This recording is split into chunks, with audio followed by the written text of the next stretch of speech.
মানে মাটির কাদা পানি খাওয়াইছে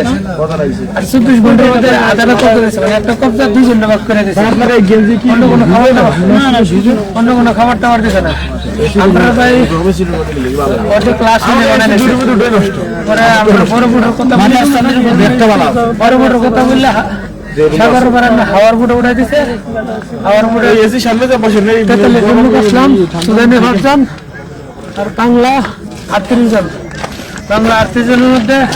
কিশোরগঞ্জ ছিলাম আমি একা কিশোরগঞ্জ গ্রামের আর সবাই ছিল সিলেটের আপনার 18 জন লোক মারা গেছে 18 জন লোক বাংলা সব বাংলা লোক মারা গেছে কয়জন 18 জন লোক মারা গেছে আর বাকি লোক আমরা বাংলা জীবিত আছি মারা যাওয়ার তাদের লাশ কি ফেলাইতে সমুদ্র ফেলাইতেছে লাশ আমরা রাখছিলাম দিন লাশ ফুটছে গেছে লবণের পানির কারণে লাশ ফুটছে গেছে আমাদের অবস্থা দেখেন কি অবস্থা আমাদের অবস্থা খুব খারাপ সাগরে ফেলাই দিছে সাগরে মানে আমরা যারা ছিলাম সবাই মিলে ফেলাইছি না ফেলাইলে মানে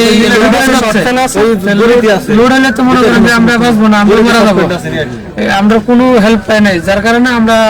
লাশগুলা যারা ছিল সবাই মিলে মানে ফেলায় মানে সাগরে ফেলাই দিছে লাশ পৌঁছে গেছে ভাই কি করবো দুর্গন্ধ থাকতে পারতেছি না দুর্গন্ধ না যদি দুর্গন্ধ থাকে আমরা তো এমনি লাশ যদি আরো রাখি তাহলে আমরা সবাই মারা যাবো তাই যারা ছিল আমরা জীবিত সবাই মিললে ফেলাই দিছি আর সুতানে যে ড্রাইভার আমরা লাগাতারি করছে মে পাড়ায় আমরা হেরা কোনো আমরা স্যাটেলাইট ফোন দেয় নাই স্যাটেলাইট কোনো জিপিএস দেয় নাই এক দ্বিতীয়ত এরা সুতানি ড্রাইভাররা বলে সুজা বলে আছে সার্ভিস সুজা যাবে ভাই 1 কিলোমিটার গেলে তার কোনো কিছু দেখা যায় না কোনটা দেশ কোনটা কি বন্ধু সাগর তো বিশাল বড় তা আমরা প্রায়